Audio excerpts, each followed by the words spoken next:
Isang mapagpalang umaga sa ating lahat, mga kapatid ko kay Kristo, mula sa The Solid Rock Morning Devotion, isang kagalakan na muli tayo ay makapagbulay-bulay sa salita ng Panginoon sa umagang ito.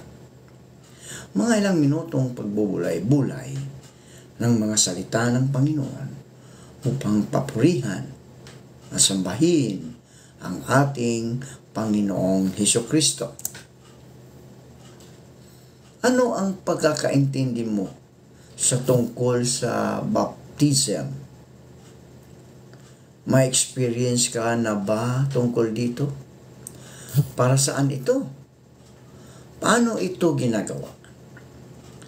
Sa pag-aaral na ito, sa pagbubulay-bulay na ito, pag-uusapan natin ang biblical teaching tungkol sa baptism.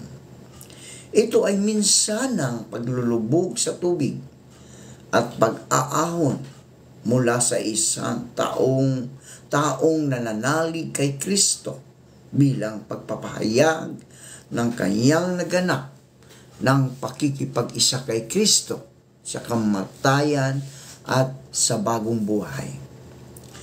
Sasagutin natin ang mga tanong na ito. Kung paano ito ginagawa. Ano ang kahulugan nito? Para ito kanino? Paraan ba ito upang maligtas? Kung hindi, bakit ka ito kailangan? Ano ang mga benefits nito para sa isang Kristiyano? Manalangin tayo. Ama naming Diyos na mga pangyarihan sa lahat, marami pong salamat sa magandang umaga na iyong ibinigay sa amin. Salamat Panginoon sa buhay at kalakasan na patuloy mong ipinagkaloob sa amin Panginoon. Salamat sa isang gabing nadaan sa aming mga buhay na kami iniingatan mo sa aming pagtulong. Salamat sa muli mong pagising sa amin Panginoon. At sa umagang ito, patuloy na kami iniingatan mo sa aming pagtulong. Salamat sa muli mong pagising sa amin, Panginoon. At sa umagang ito, patuloy mo na mayroong sakit. Ikaw, O Diyos, ang siyang magpapagaling sa kanila. Ibalik mo ang mga lakas na nawala dahil sa mga karamdaman. Amin ding inilalapit sa inyo, Panginoon, ang aming mga pastor na ngayon ay magsisiyanda upang sila, O Diyos, ay maglingkod, mag-share ng iyong mga salita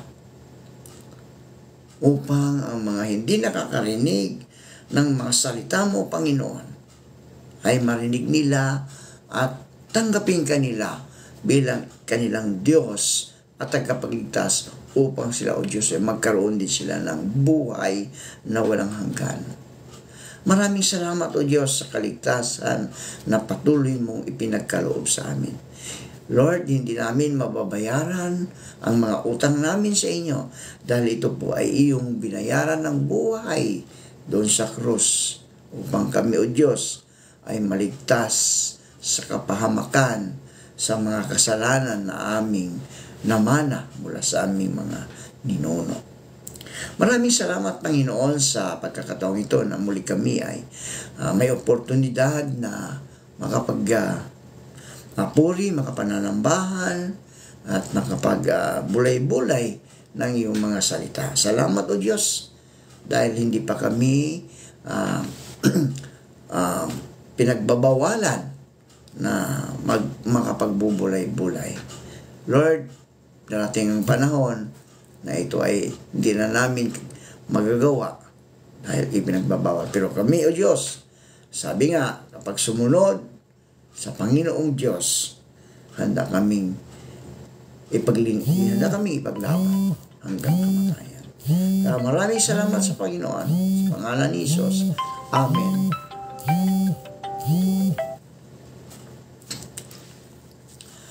Paano ito ginagawa? Inilulubog sa tubig at iniahon muli. At bakit ganito ang paraan at hindi pagwiwisik lamang tulad ng ginagawa ng iba?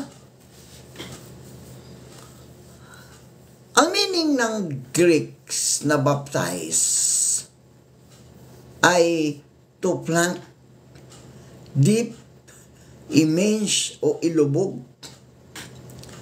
Ganito ang paraan ng baptism na ipinakita sa halimbawa ni Kristo. Ayon sa Marcos 1, talatang 9 hanggang 10, at ng lalaking binaptize ni Philip, no? So, nang panahong iyon, dumating si Jesus mula sa Nazaret sa Galilea at siya'y binabautismuhan ni Juan sa ilog Jordan. Pagkaahon ni Jesus sa tubig, nakita niyang bumukas ang kalangitan at bumaba sa kanya ang Espiritu na tulad ng isang kalapati. Kahit ang kamatayan, ang buhay, ang mga anghel, ang mga pamunuan o ang mga kapangyarihan, ang kasulukuyan o ang hinaharap, ang kataasan, ang kalaliman o alinmang nilalang ay hindi makapaghihiwalay sa atin sa pag-ibig ng Diyos na ipinagkaloob sa atin sa pamagitan ni Kristo Jesus na ating Panginoon. Malinaw na ipinapakita dito ang simbolismo ng pakikipag-isa natin sa kamatayan, no? At muling pagkabuhay ni Kristo. Mga kaibigan, ano ang kahulugan nito? So ang bautismo pala ay pampublikong pagpapahayag o tinatawag nating public proclamation na ang isang mananampalataya ay nakipag-isa na kay Kristo at sa kanyang pananampalataya, malinaw na makikita ang kahulugan ng bautismo sa tubig ayon sa Roma 6:3-4. Bagamat espiritual na bautismo ang binagabanggit dito. So ang bautismo ay hindi simbolo ng paglilinis sa kasalanan. Bagamat ito ay totoong nangyayari sa araw na tayo'y naligtas ayon sa Titus 3:5. Ayon naman sa Roma 6:3-4, hindi ba ninyo alam? Hindi ba ninyo alam na noong binabautismuhan tayo kay Kristo Jesus, nangangahulugan ito na kasama tayo sa kanyang kamatayan? Kaya noong binabautismuhan tayo, namatay tayo at inilibing na kasama niya. Kung paanong binubuhay muli si Kristo sa pamagitan ng dakilang kapangyarihan ng Ama, tayo rin mga kaibigan, tayo rin ay mamuhay sa bagong buhay. Sa Titus 3:5, iniligtas niya tayo. Hindi dahil sa ating mabubuting gawa, kundi dahil sa kanyang habag sa atin. Tayo ipinanganak na muli sa pamagitan ng tubig na at tayo rin ay binago ng Espiritu Santo. Para ito kanino, mga kaibigan? No? Para kanino ito? Ang mga Katoliko at ibang mga Protestante ay nagbabaptize ng mga sanggol. Di ba? Tayong mga Protestante, yung mga Katoliko din, ang ating mga kapatid na mga Katoliko Protestante ay nagbabaptize ng mga sanggol. Di ba? Tayong mga Protestante, yung mga Katoliko din, ang ating mga kapatid na mga Katoliko, pananampalataya kay Kristo. Ang bautismo ay isinasagawa lamang pagkatapos na ang isang tao ay sumasampalataya tulad ng mga tumutugon sa sermon ni Apostol Pablo ayon sa Acts chapter 2, verse 41. Tulad ng mga taga-Samaria, sa pangangaral ni Felipe, no? Tulad ni Cornelio at ang kanyang sambahayan, at tulad ni Lydia. So, ang bautismo pala ay simbolo ng pagsimula ng isang bagong buhay kay Kristo, mga kaibigan. Simbolo ng bagong buhay kay Kristo. Kaya, ang mga nagpapakita lamang ng tunay na pananampalataya ay dapat bautismuhan. Di ba? Mawawalan ng biblical na kahulugan ang bautismo kung ito'y gawin sa mga sanggol o sinumang di naman nagpapahayag na sila'y may bagong buhay na. Ano ang mali sa Roman Catholic teaching? Naniniwala silang ito'y kailangan upang maligtas. Salungat ito sa itinuturo ng Biblia, mga kaibigan, na ang pananampalataya lamang kay Kristo at hindi ang mga gawa ang makapagliligtas. Ayon sa Efeso 2:8-9. Sa unang Pedro 3:21,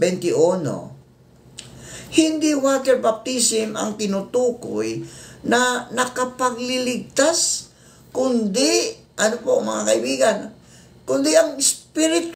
Hindi water baptism ang tinutukoy na nakapagliligtas, kundi, ano po mga kaibigan, kundi ang Espiritu. 5 and Titus 3:5 at Efeso 5:26 ay tumutukoy sa water baptism.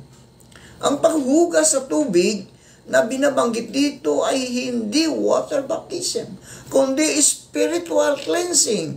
Spiritual cleansing, katulad ng pangako sa Ezekiel chapter 36 verses 25 hanggang 27.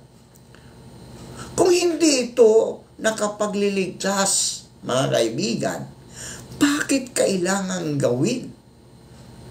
Hindi binabanggit sa Marcos 16:16 na kailangan ng water baptism para maligtas. Ipinapakita lamang dito ang kaligtasan na meron na ang mga baptized believers. Ngunit hindi ibig sabihin nito na ang baptized ng mga believers ay hindi maliligtas. Gaya ng magnanakaw sa tabi ni Jesus doon sa cross ng Kalbaryo. Makikita natin to sa Luke chapter 23 verse 43. Kailangan ba tayo? Pinatawad sa ating kasalanan, binihisan ng katwiran ni Kristo at Kailangan ba tayo? Pinatawad sa ating kasalanan, binihisan ng katwiran ni Kristo at ipinahagi at pagtitiwala kay Kristo para sa ating kaligtasan. Kailangang magpabautismo hindi upang maligtas, kundi bilang pagsunod kay Kristo dahil sa kaligtasang natanggap na sa pamagitan ng pananampalataya. Bagamat hindi ito nagdudulot ng kaligtasan, ito'y nagbibigay ng ilan na sa pamagitan ng pananampalataya. Bagamat hindi ito nagdudulot ng kaligtasan, ito'y nagbibigay ng ilan. Ito rin ay nagbibigay ng basbas ng Diyos sa pagsunod sa kanyang iniutos sa atin. Ayon sa Mateo 28:19 at mga gawa chapter 2 verse 38. Kagalakang maipahayag sa publiko ang pananampalataya. Katiyakan sa kaligtasang ibinigay ni Kristo dahil malinaw na naipahayag ito sa kahulugan ng bautismo at dagdag na kalakasan sa pananampalataya. Kung di ka pa nabautismuhan, kaibigan, gusto mo bang magpabautismo? At bakit? Kung nabautismuhan ka na, Kailan? Ano ang naging epekto nito sa iyo? Ano bang magpabautismo? At bakit? Kung nabautismuhan ka na, kailan? Ano ang naging epekto nito sa iyo? Ang lugar ng baptism. Ano ang dapat na maging epekto nito sa buhay mo, kaibigan? Manalangin tayo. Salamat, Panginoon, sa baptism na patuloy na inialay aming napag-aralan o napagbulay-bulayan ngayong umaga. Tulad ni Kristo, Panginoon, Ikaw, O Diyos, ay binabautismohan doon sa Ilog Jordan at nakita ang Espiritu sa parang espiritual sa pamagitan, Panginoon. Ikaw, O Diyos, ay binabautismohan doon sa Ilog Jordan at nakita ang Espiritu sa parang espiritual sa pamagitan. Muli, ang mga nakikinig sa iyong mga salita ngayong umaga, ilayo mo sila sa anumang kapahamakan. Lalong-lalo na, Panginoon, ay magsidalo sila sa kanilang pananambahan, sa kanilang iglesia, upang sila, O Diyos, ay muling magpalakas ng kanilang mga espiritual na buhay upang makipag-fellowship sa kapwa pananampalataya. Tulungan mo po sila at ingatan sa lahat ng kanilang mga gagawin. Maraming salamat, Panginoon, sa pangalan ni Jesucristo na aming Diyos at Tagapagligtas. Amen at Amen.